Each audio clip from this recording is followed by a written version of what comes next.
there, folks, and welcome back to Nippon Trading International's Japan Real Estate Podcast. I'm your host, Ziv Nakajima again, and this podcast is brought to you, among others, by Emil Gorgies of realestate.jp. He's a Tokyo real estate agent who specializes in serving international or mixed nationality families who are looking for the perfect family home. So Emil's an Australian. He's been living here in Japan for over 2 decades now, and for about half of that time he's been buying, selling, and managing real estate properties in Tokyo on behalf of his own family and a great many happy clients.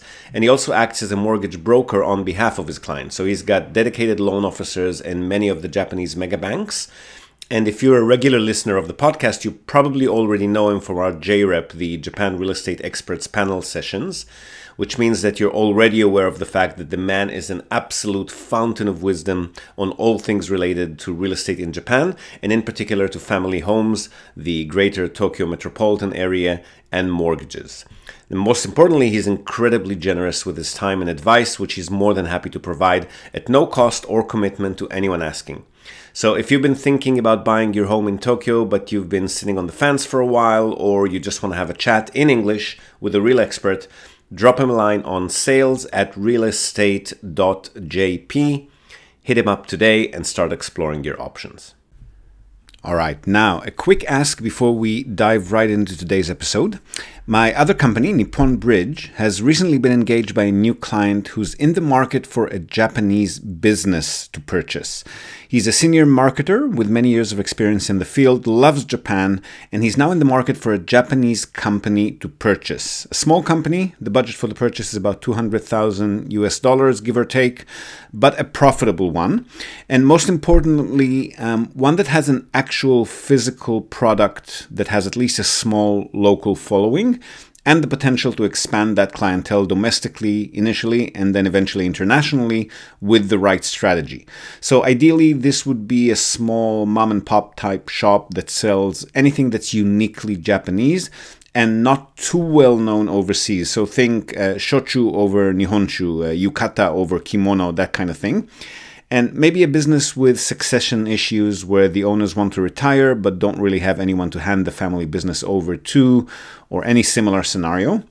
So if you know of any business like that, feel free to contact us at info@nipponbridge.com, or just leave us a comment in the comments section wherever you found this episode. Again, the main factor here is having a uniquely Japanese product that can be marketed overseas.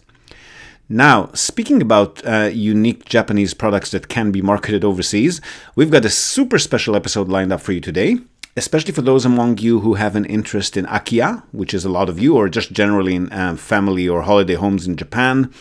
And you've been having a hard time, as most of us do, trying to sift through the endless, vastly inconsistent listings websites in Japanese that are out there.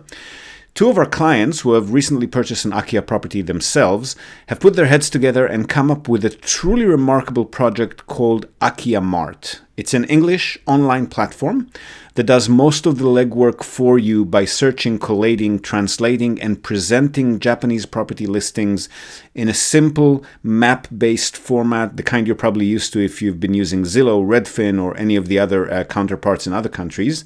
Amazing initiative. It's already gaining some serious traction all around the world.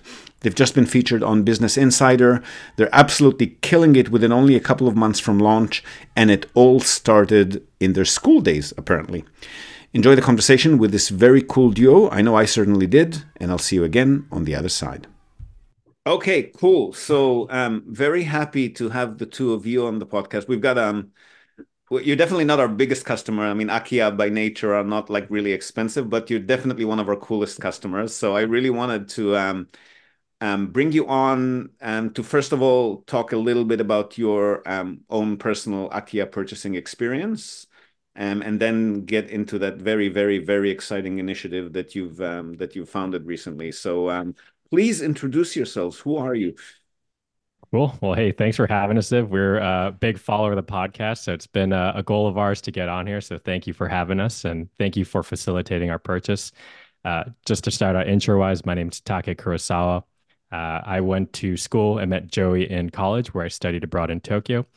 For me, I'm born and raised in the Bay Area. I'm a licensed California real estate agent, and I've been in Hawaii for the past couple of years as well, doing Airbnb investments. And Most recently, yeah, Joey will probably fill it in more, but we But bought a wait, you house said through you you. studied abroad, but you're a Kurosawa, so there's definitely a Japanese connection there, right? There's my dad is Japanese, my mom's Chinese, but funny enough, Joey's Japanese is a hell of a lot better than mine. I've born up as Japanese American, so can read and write, understand the culture, but I'm not fluent. Your Gotcha. So Japanese is fine. thanks, Joey. Yours is Um, better.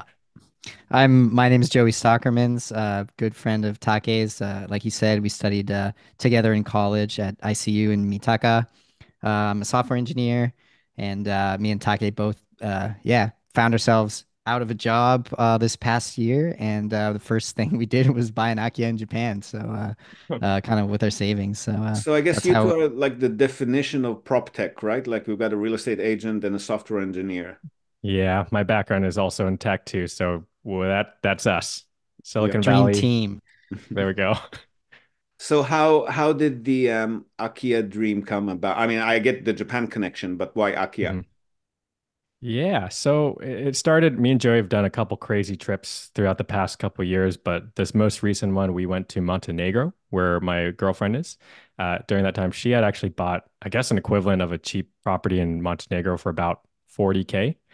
So during that time, I usually task Joey when we do these kind of like missions to fix things up. So Joey is my electrician and handyman. Oh, you do? So I to did get, not know that you do that. Okay. yeah, I would say so hobbyist electrician, enough yeah, it's enough to be good, good. safe, not enough to be dangerous, enough to be safe. Good enough for Montenegro. But yeah, we were both unemployed. We were together just hanging out. My girlfriend unfortunately had to work, so we had some bro time to brainstorm. We saw Cheap Houses Japan Instagram posts. We are like, we gotta just let's go for it. You know, when the stars are never gonna align, we're both unemployed. We have a little bit of capital to spend on Akiya, so we kind of made a commitment then and there just to be like, let's just punch it out. Let's do it. You know, there's a lot of options, but let's just take the first step. Yeah, and for me, one of the main things I feel like for me is that so I spent 6 years in Japan, and one of those years that is the time that I met Take, but that was 12 years ago, and I had not been to Japan since then. So for me, one of the big reasons for moving on, buying one of these affordable homes in Japan was just to spend more time in the country. You know, that's one way I wanted to set up my life going forward in the future is just to be able to go back to Japan at least once a year was a big driving factor for me. Yeah, to add, Joey mentioned yeah, last time Joey was there 12 years ago, the exchange rate was $1 to 75 yen, I think. I remember those So days. yeah, so we saw that big swing, you know, this past year. And we're like, wait a second, something. This is a good timing. So that was Yeah, timing another just reason. You and the yeah. rest of the world and their dog too. Totally. Yeah. Yep. Yep. So what did you so when you first approached it, I mean you had a familiarity with Japan and I'm guessing hmm you must have stayed occasionally in some, old traditional Japanese homes or modern homes or whatnot, but hmm what were like the things you didn't expect when you started digging into that? Yeah, and I guess the biggest one being like Japanese real estate sites are tough to navigate as a English speaker. You know, we found ourselves converting everything. You know, I know American, I'm square feet kind of guy, but everything was meters, yen to dollars, just the translation of the sites. It was all really foreign. So that was a big difference here in the US, a big user of Zillow or Redfin. So I was kind of used to that UI and just process. So that was the first from an identifying perspective, but also just surprised. You know, a lot of these places are.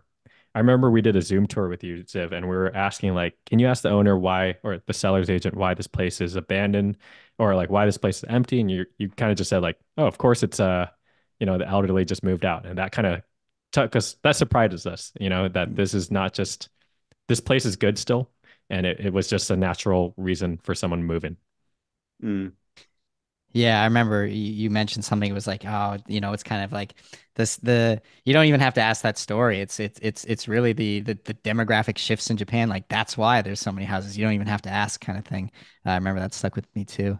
One of the things I guess that kind of I noticed right off the bat. I didn't notice this until we got to Beppu, which is where we bought the house. But as soon as like we went upstairs to the second floor and our feet were sinking through the floorboards, I was like, wow, the I guess the 19 maybe 60s 70s Japanese construction techniques just flimsy materials used. And I even when wish we I could started, say it's very different these days, but they're still not really built to last, unfortunately. is that Wow. do they Ziv, do most homes now, are they insulated when they're built, or are they still building homes uninsulated?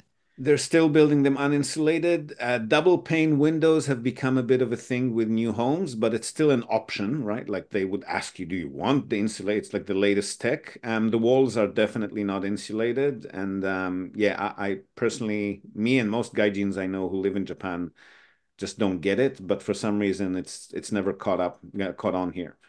Yeah, we were talking to our contractor who was tearing walls down, and we were tearing walls down, and we saw that like there's no insulation. Like, can we just add this really easily? He's like, yeah, no problem. And he wouldn't have mentioned it, or he wouldn't have done it had we not been like, can you add that insulation in there? It'd be really Yeah. helpful. So you insulated the wall, did you?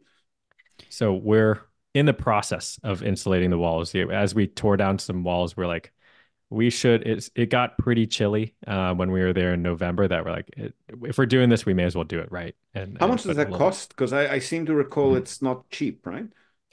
Yeah, so we're in total, we bought our house for 42K US dollar at the exchange rate. We're estimating and budgeting around the same price in renovation costs. Right. That's So the what I thought. insulation is part of it. So it is expensive, but I think it's a non-negotiable if you want to future-proof a house for Yeah. comfort. Yeah, and we're only insulating the downs. We enlarged the downstairs portion, so we knocked down some walls, made the space bigger, and those walls were getting the like the exterior walls. We were taking off all the sunakabe, so all that it was kind of crumbling and falling apart. So the walls were down anyways when we asked the contractor to put the insulation in. So maybe it wasn't too much more as a Right. contributing factor to the overall cost. I'm not sure. Yeah. Okay. And then with the purchase process itself and all the various things that you had to do after you've purchased, like to connect to stuff and register stuff, how did you find that to be compared to the US? Yeah, the purchase process here in California, it's like wild, wild west. Things go so fast and loose. I think Japan, you warned us in the very beginning. It's a longer process, and we saw that there's a lot more paperwork, even though Japan is a digital forward society, quote unquote. There's those wet signatures and mailing stuff back and forth took time. So that was a surprise to us, but it's just a different game, and gotta take the California real estate hat off and put the Japanese real estate mind on. Mm. As far as the setting up stuff, you guys did it all for us, so it was quite easy. It makes it very simple. We rocked up to the house there were some small things where the gas maybe wasn't turned on, but we at least had running water, we had electricity. So it was great to know that, you guys Internet. helped us. Yeah. Really, really helpful. Now, if you've been following this podcast for a while, and in particular our JREP sessions, you're probably more than familiar with Blanca Kobayashi of Arc Reform. They're a bilingual renovation company serving clients in the Kanagawa and Kanto area, so Tokyo, Chiba, Saitama, Kawasaki, Yokohama. They can handle simple, small-scale projects as well as full house renovations, and they will work with you on the perfect design for your dream family home. But not only homes, Arc Reform also handle commercial property renovations, offices, restaurants, bars, shops, you name it, from traditional classics to the latest trends in interior design and renovations. So you want to email them for a free consultation and quote at info@arcreform.com. That's ARK reform, all one word, .com, and give your home or commercial space the love and care that it deserves. Okay, and you don't, just to clarify for listeners, you don't have residency in Japan at this time, correct? Yeah, we're both on foreign. We're just kind of just using the tourist visa of 6 months a year, which I feel like is enough to get a good taste of Japan every year. Okay. Yeah, I probably see myself max like 4 months at the moment at where I'm at in life right now. So we're not pursuing a visa or anything at the moment.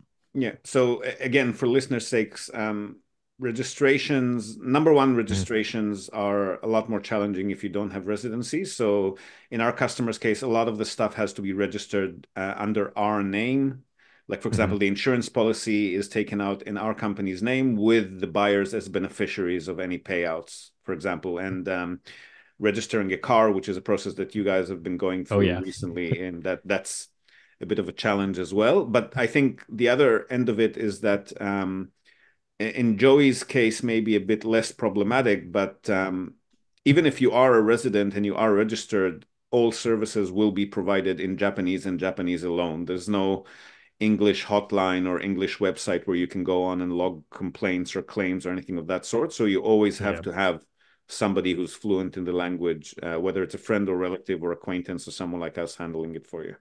Thank you for doing all the paperwork for us. That is our worst fear, to get paperwork in Japanese and have to figure out what we need to sign or what hanko or I don't know. Yeah. Yeah. So thank you guys at NTI for making that process really seamless. Yeah. Okay. So now for the exciting stuff. When you arrived here for the first time, you've Mhm. already shared with us that it's not just that Akiya that you're interested in. You've got a whole infrastructure planned for other people as well. So please tell us about that. Yeah. The big intent, and Joey, jump in wherever, was this was kind of a Sure. proof of concept for us. Again, we've been figuring it out as we go, both again, unemployed. So kind of putting our time and energy of figuring out like, how do we make this work? So once we get this house ready, we are planning to explore the Minpaku or Airbnb process just to see if there's revenue while we're not there. So once we kind of figure that out, we've during the process, Joey built this site called Akiyamart.com, where I'll let you talk about in a sec more, Joey, but it helped us find Beppu on our spot. Again, we were kind of used to that Zillow Redfin UI that we kind of just built something quite similar to that. So, Joey, I'll pass it off to you. Talk to us about Akiyamart. Sure, that's exactly how it started. Just briefly, yeah, to expand on what Taki said, how it started. We use it for ourselves. So we were using Cheap Houses Japan. He's got a great subscription newsletter map. But we had dialed in at after a few weeks, a month maybe, that we wanted to find a place in Beppu, and unfortunately, he didn't have any listings there. So we were going through the Japanese websites, translating, getting a spreadsheet together of spots that we liked ourselves.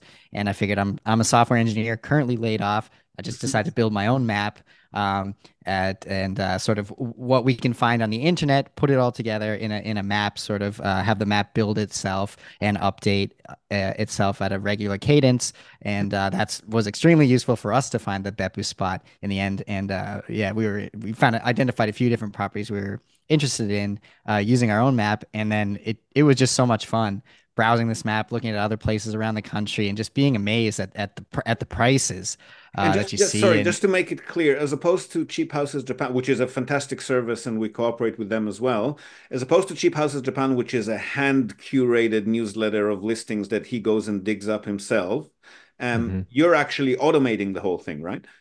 exactly. So we're scouting listings from existing Japanese realtor websites, putting them all together into this user interface that's very similar to Zillow or Redfin, pre-translating descriptions, showing prices in US dollars. We're going to open up some other currencies too, and just making it a very, I would say, like Western internet experience when you're browsing for homes. And it just has been kind of taking off recently, and we're just yeah, having a lot of fun along the way building it. So Yeah. how often, or is it constantly online? How often does the system update new listings? Every 24 hours at the moment.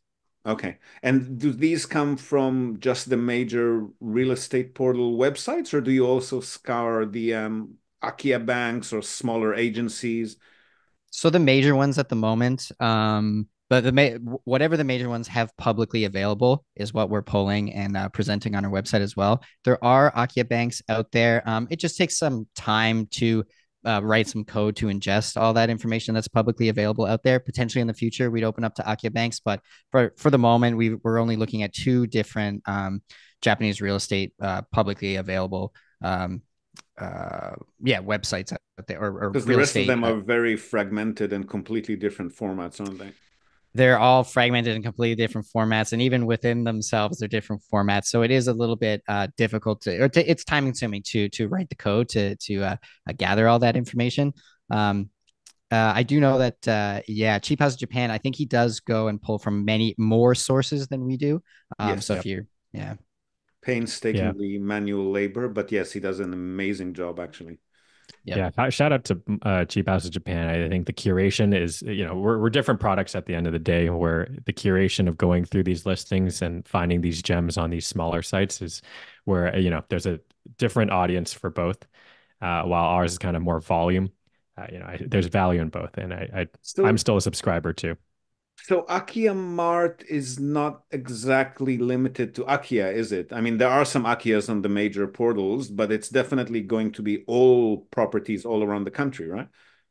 Correct. Yes. It started out as only pretty much Akias and properties. I think under the when me and Taki first built this and we're looking at it just ourselves, I think it was only houses valued under maybe like 15 or $20,000 US. So yeah, most likely abandoned Akias. Oh, the shacks in the But woods kind of thing. Okay. shacks in the woods. Yeah, we've expanded since then Yeah. to include the full range of price range. Yeah, we're considering adding other kind of asset classes, maybe condos and apartments. We realize that's something, but yeah, in our version one, we've just strictly single family or ikodate at this point, and as a step one, and with that, we are planning to add a couple more, hopefully. If you are an AkiyaMart user, we're open to feedback as well. So whatever people want to see, we want to make sure we're building something for them. Are you in a position where you can share your screen so people can have a look at what the actual product looks like? Yeah. Let's Um, do it. Let me give you Joe, permission to do that. Give me a sec. okay. Joe, you want to share or you want me to share? Go for it, Take. Okay. Here I we can go. narrate. Okay, you narrate. I will share the Go screen. for it. Okay, here we go. What we got here, Joey? So this is Akiya-Mart. We're looking at featured listings under $20,000 US at the moment. So these featured listings are compiled. Me and Taki go through um, and like listings, and then when they get liked, they get placed in our featured listing. So this is the featured listing is essentially just properties that me and Take like or think are immediately livable for this price range is also a key factor. Our personal house that we bought was not immediately livable. No, it So was that not. yeah, so that is something we look at when we're adding to this list. So this is more of the price range that we bought our house in. Our house was $42,000 US. Again, we're looking at featured listings here. Let's find one that looks interesting, Take. Oh, this is one that we both personally looked at before and both really like. This is in Oh, we got a Shizuoka. That's customer who just bought there, actually, Diamond Land. Oh, really? Yeah, Okay. it's a I wonder if it's this place. resortish kind of community. Yeah, sorry, go ahead. Yeah, it look very, and I bet most of these homes in that neighborhood have this same view of Mount Fuji. Yep, So that's why we really like this one. And I think that this view from Mount Fuji is from the bathroom, which has onsen water. I love the bathroom. Yeah, you see the two different taps there. So one is the onsen water, one's the not onsen water. Um, yeah, this seems like a very, I think, nice house, immediately livable. It according to my eye, Ziv, you have a much more trained eye than I do, so maybe you Yeah. have a different thoughts on it. But Mount Fuji views, Shizuoka is a great place.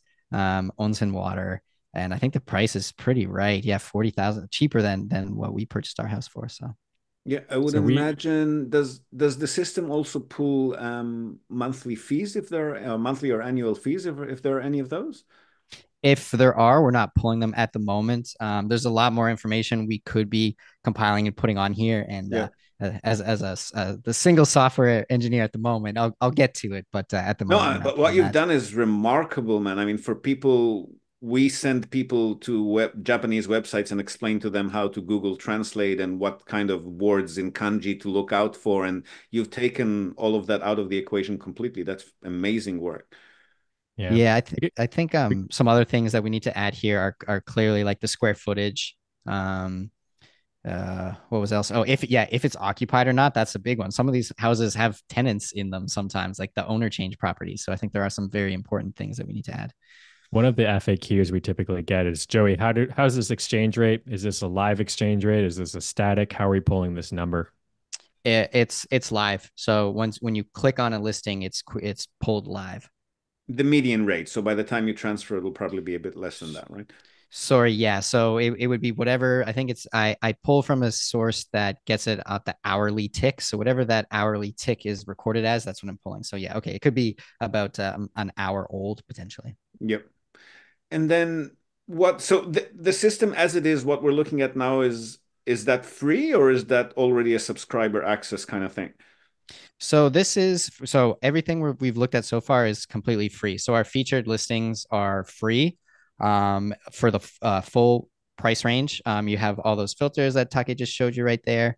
Um, and okay, yeah, now he's looking at all listings. So this is when we introduce a paywall. So what we have for free is all featured listings from 0 yen to, the most expensive property under featured. And then for all listings, we're offering everything under $20,000 for free as well. So if you want to start looking at properties above $20,000, that's when we've introduced a paywall, and we're asking for $15 a month at the moment.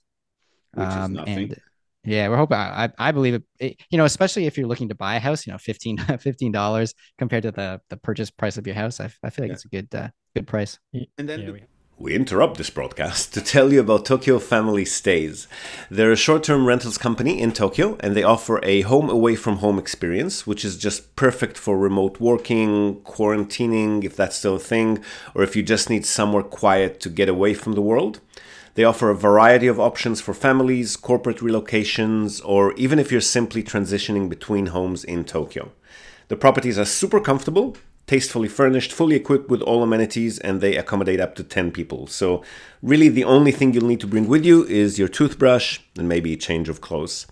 They come with fast unlimited wireless internet, dedicated workspaces, and fully equipped kitchens, and they're just a delight to stay in. Fantastic alternative to Japanese business hotels, which if you've ever stayed in one, you probably know. They're tiny, they're noisy, fine for a night or two if you're on your own, but longer term or with a family, you'll probably feel you're in a jail cell very quickly in a Japanese business hotel.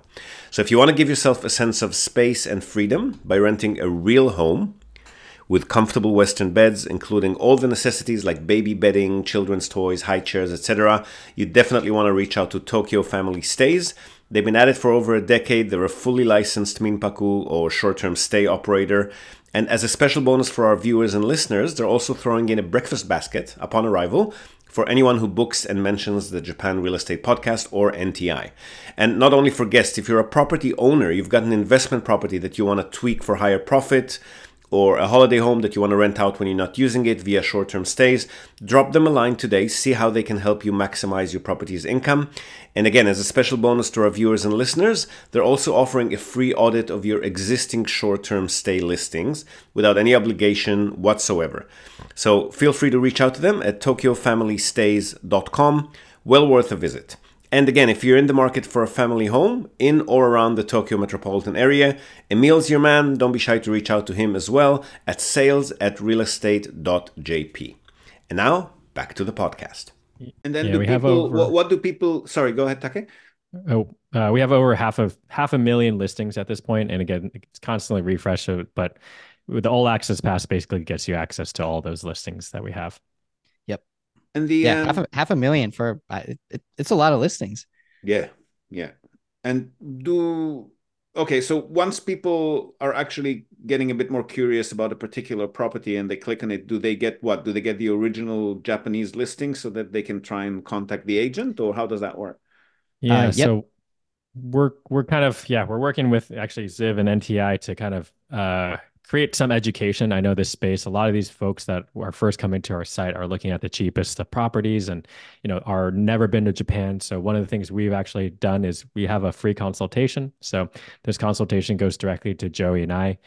This is strictly education. We want to make sure that if you have questions about buying for the first time or you want to learn about our experience, that there's a educational resource.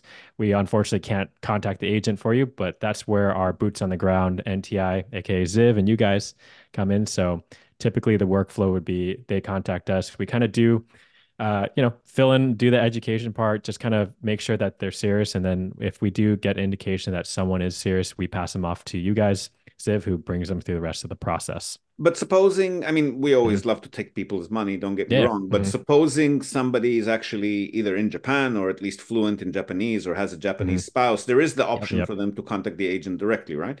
Yes, they could click right here on Realtor's website, which will bring them to the listing. So if they prefer to go that route, that is definitely something they can do. Okay, that's amazing. So we've discussed a little bit about features and other data that's coming soon.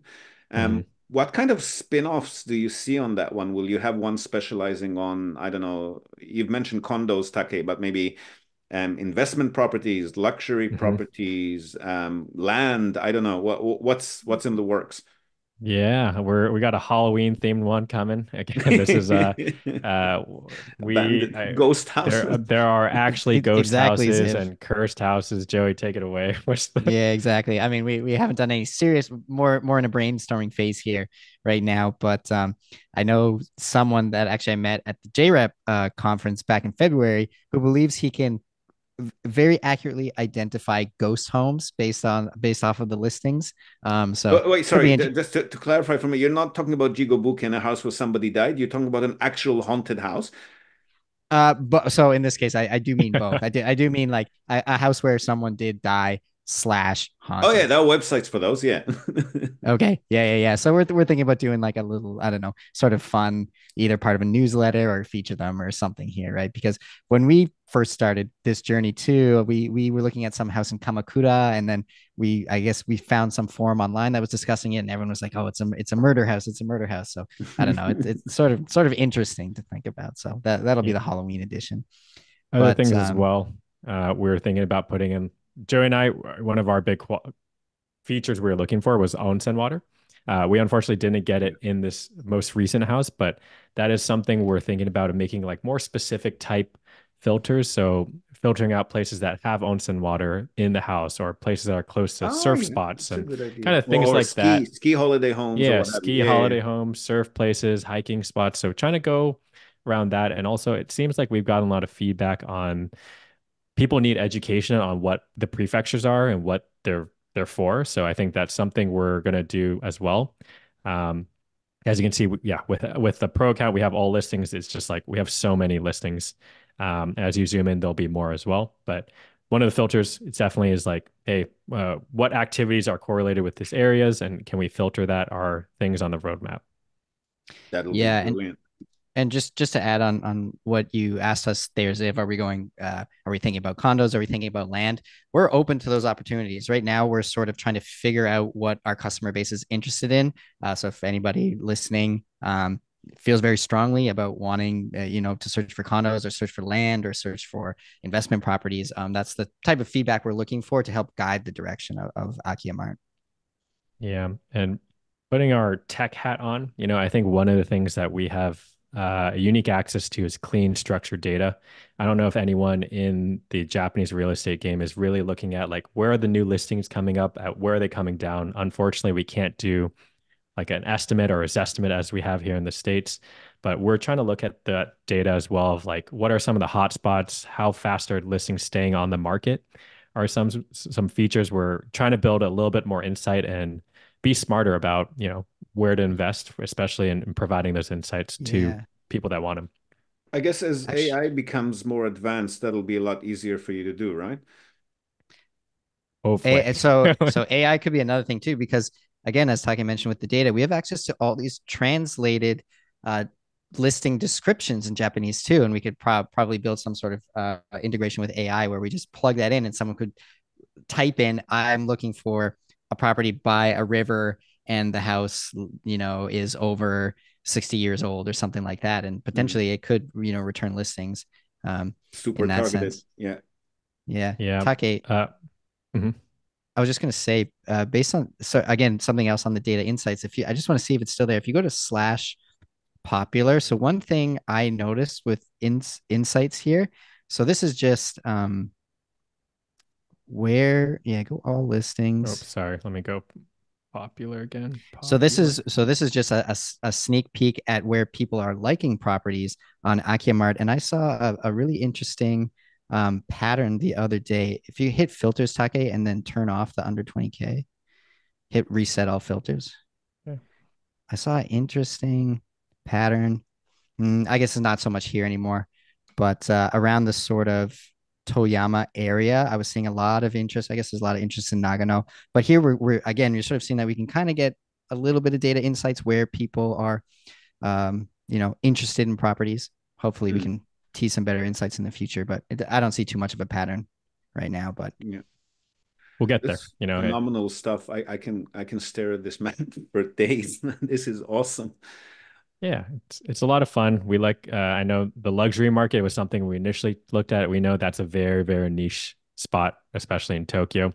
I know a lot of those listings don't even get to show up here, but for fun, we love to highlight stuff that are, if you had $2 million, what could that get you in Japan? And it's amazing to see some of the cool architectural buildings. So that's other stuff similar to how Airbnb highlights some No, stuff. not We would much love at the to. moment. Okay. Oh, it's let's see, $2 Still million. loading. Okay. Ooh, there's a Oh no, spot there we in go.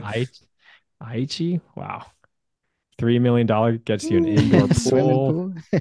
swimming pool. Like, Uh, this looks, I'm not sure it's 3 million, but this is, what it's is got this? like a That is kabuki amazing. little Yeah. stage. Anyways, But yeah, yeah, it's a lot of fun. I sometimes I just like browsing too, what's Mm. I sometimes try to go very specialized. Like I'm like, okay, what is in the like 30 to 40K range? So not a crazy range, means I might be able to afford a second one. 30 to 40K range, built before 1920. So like, okay, old castle kind of style kind of thing, or and just seeing what comes up, or potentially deals under 20K but built after the year 2000. So I'm hoping like, okay, modern build but for a cheap price. Is there Niche anything? searches. Yeah. Yeah, niche searches is cool to so do kind This of is too. like super this. Yeah. exciting. I can't wait to see what you'll come up with next. Well, thank you. Thank you very, very much. And Yeah, of you're course. also going to be a sponsor of the podcast, which means that people will get a discount if they sign up with Akiya-Mart, right? Yes, that That's is correct. correct. Okay. So we'll have all of that. I think when we publish this episode, we'll already add your ad as sponsor, and that'll give people the details of how and where they can log in and apply for that discount. Perfect. Perfect. Yeah, and feel free, anyone listening, to contact us directly with feedback. We're kind of again in that ideation phase, so open to hearing what you guys want to see in this product. And yeah, definitely use that promo code. Take a look at AkiyaMart Pro. It's a lot of fun, and yeah, we look forward to hearing from you. Good stuff. Thanks for your time, guys. Cool. Thank you. Thank you, Ziv. So there you have it, Akiya-Mart. Talk about a much needed innovation, right? Can't wait to see what Joey and Takeya will come up with next and how this product or range of products will further develop. So watch this space for more. And as mentioned, don't be shy to mention the Japan Real Estate Podcast if and when you're ready to subscribe to the platform. We're certainly more than happy to be collaborating with them and their members, and we will be following them very, very closely. Now, before we go, we're also, as always, going to tell you and also link to our other sponsor's website. That's Hiroshi Shimizu, immigration lawyer and administrative scrivener. If you're thinking about moving here on a more permanent basis, or you're already in Japan on some sort of a temporary visa and you want to switch to a longer term or permanent one, or if you're considering setting up a local company or a branch office of a foreign company and you've got any sort of business or visa related inquiries, or even if you just want to find out what your options are on any of these topics, feel free to contact Hiroshi Shimizu. You can find him at japanimmigrationexperts.com, and he can help you set up a company, apply for any kind of visa, or just provide you with the best advice and extremely affordable consultation related to these topics. And he's already done that for many of our listeners. So feel free to reach out to him. Again, that's japanimmigrationexperts.com, and you'll be well on your way. And that's it from us for today, folks. Hope you've enjoyed this episode of the Japan Real Estate Podcast. Do share it with your networks, and please let us know what you think. So leave us a short rating or review on the iTunes Store, on Spotify, or just drop us a line in the comment section or wherever you might have found this episode. We love hearing from you. Hope to have you with us again next time, and until then, have a great day or night ahead. Yoroshiku.